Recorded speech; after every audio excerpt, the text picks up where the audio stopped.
அஸ்ஸலாமு அலைக்கும். Welcome back to NN family. இன்றைக்கி பாய் வீட்டு பிரியாணி எப்படி செய்கிறது அப்படிங்கிறத பார்க்க போகிறோம். சூப்பராக இருக்கும். வாங்க வீடியோக்குள்ளே ஃபஸ்ட் போகலாம்.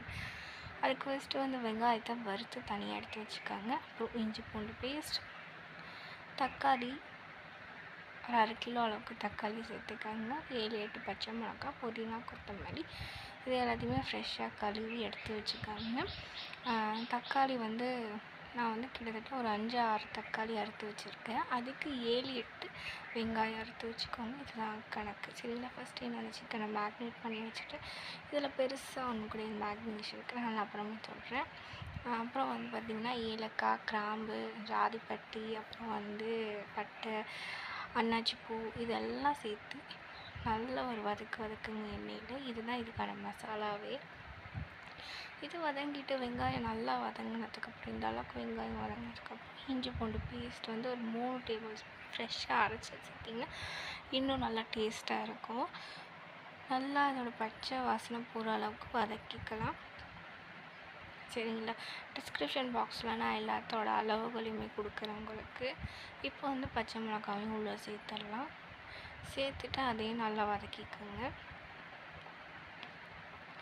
இது கூட இப்போ இந்த அளவுக்கு வதங்கினதுக்கப்புறம் தக்காளி, கொத்தமல்லி, புதினா 2த்தையும் உள்ளே சேர்த்துக்கலாம். எல்லாமே ஃப்ரெஷ்ஷாக இருந்துச்சு அப்படின்னா நம்மளோட பிரியாணி இன்னும் டேஸ்ட்டாக இருக்கும். நம்ம ஏற்கனவே ஸ்டோர் பண்ணது அந்த மாதிரி இருந்துச்சுன்னா சேர்க்காதீங்க. சீக்கிரமாக வதங்கிறதுக்கு இதில் கொஞ்சம் கல் உப்பையும் சேர்த்துக்கலாம். நல்லா வதக்கிடுங்க. இப்போ மூடி போட்டு இதை வேக வச்சிடலாம்.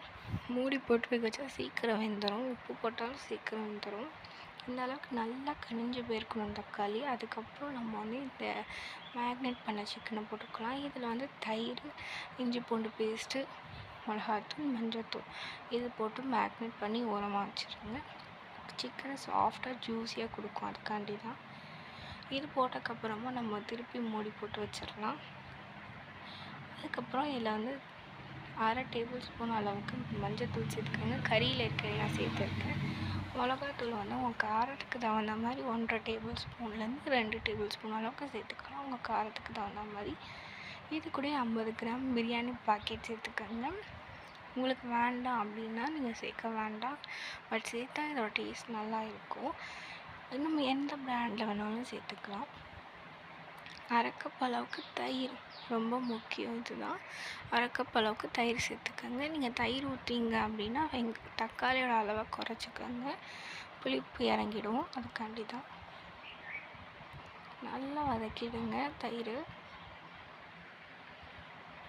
இதை திருப்பி நம்ம என்ன செய்ய போகிறோம்னா மூடி போட்டு கொஞ்சம் நேரம் வேக விட போகிறோம்.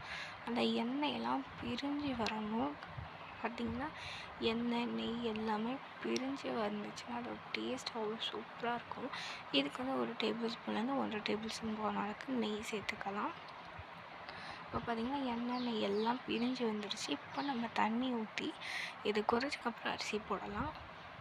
பாஸ்மதி ரைஸ் அப்படிங்கும்போது 1 டம்ளர் அரிசிக்கு 1.5 டம்ளர் தண்ணி சேர்க்கணும். நான் ஆரம்பிக்கும் போது தாளிக்கிறதுக்கு முன்னாடியே அரிசியை ஊற வச்சுட்டு தான் தாளித்தேன். 1 டம்ளர் அரிசிக்கு 1.5 டம்ளர் தண்ணி. கப்பில் நீங்கள் மெஷர் பண்ணாலுமே அதுதான். 1 கப் அரிசிக்கு 1.5 கப் தண்ணி சேருங்க. இதுதான் கரெக்டான ரேஷியோ. இதுதான் கரெக்டாக பர்ஃபெக்டாக நம்மளுக்கு அரிசியை கொண்டு வரும். அதே மாதிரி ஒரு பிராண்டுக்கு மாறி வரும். ப்ளஸ் இன்னொன்று என்ன பண்ணும் அப்படின்னு பார்த்திங்கன்னா பிராண்டுக்கு வேறையாக ஊற வைக்கிற மாதிரி இருக்கும். இந்தியா கேட் அப்படிங்கும்போது நான் ஃபஸ்ட்டே ஊற வச்சிட்டேன். இந்தியா கேட்லேயே நிறையா குவாலிட்டி இருக்குதுன்னு நினைக்கிறேன். நிறைய கலர்ஸ் இருக்கும் இந்தியா கேட்டில் பேக்கெட்டில். இப்போ நான் என்ன செய்கிறேன்னா திருப்பி தம் போட போகிறோம். இந்த அளவுக்கு தண்ணி அரிசி ஈக்குவலாக வந்ததுக்கப்புறம் தான் தம் போடணும். சரி, அப்படி போட்டால் தான் அரிசி உடையாது, அடியும் பிடிக்காமல் நம்மளுக்கு கரெக்டாக வரும்.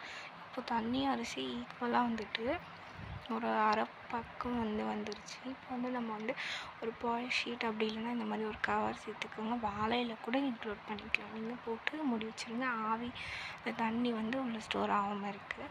இப்போ நம்ம திறந்து பார்த்தோம்னா இந்த அளவுக்கு வந்திருக்கு. இன்னும் ஒரு 5 to 10 மினிட்ஸ் வச்சோன்னா நம்மளுக்கு சுவையான பிரியாணி ரெடி ஆகிடும். இதை பார்க்கும்போதே எனக்கு சாப்பிட்ணுன்னு சொல்லிட்டு டிக்டாக் ஆரம்பிச்சிருச்சு. எடிட்டிங் பண்ணும்போதே எனக்கு வந்து சாப்பிட்டுட்டே இருக்கணும் போல் தோண ஆரம்பிச்சிருச்சு. அந்த அளவுக்கு டேஸ்ட்டாக இருந்துச்சு. சூப்பரான பிரியாணியாக இருக்கும். நீங்கள் இதே மாதிரி ட்ரை பண்ணி பாருங்கள். பிகினர் கூட இந்த பிரியாணியை நம்ம ஈஸியாக ட்ரை பண்ணலாம். ஸோ நம்ம 10 to 20 மினிட்ஸ் திருப்பி வச்சுட்டு க்ளோஸ் பண்ணிவிட்டு எடுத்திங்கன்னா அருமையான பாய் வீட்டு ஸ்டைல் பிரியாணி ரெடி ஆகிடும். இதுக்கு மேலே கார்னிஷ்காண்டி நம்ம வந்து வெங்காயத்தை தூவிடலாம். இதை நீங்கள் காஞ்ச திராட்சை முந்திரி எது வேணாலும் ஃப்ரை பண்ணி கூட போட்டுக்கலாம். அவ்வளோதான், பிரியாணி முடிஞ்சு போச்சு. மேலும் இந்த மாதிரி வீடியோஸ் பார்க்குறதுக்கு என்னோடய சேனலை மறக்காமல் நீங்கள் வந்து சப்ஸ்கிரைப் பண்ணி வச்சுக்கோங்க. ஏன்னா நான் போடுற வீடியோ அப்போ தான் உங்களுக்கு நோட்டிஃபிகேஷனில் காட்டும். பக்கத்தில் இருக்க பெல் ஐக்கானையும் மறக்காமல் ப்ரெஸ் பண்ணிவிடுங்க, சரிங்களா? மேலும் நிறைய வீடியோஸ் இந்த மாதிரி உங்களுக்காண்டி காத்துட்ருக்கு. பாய்.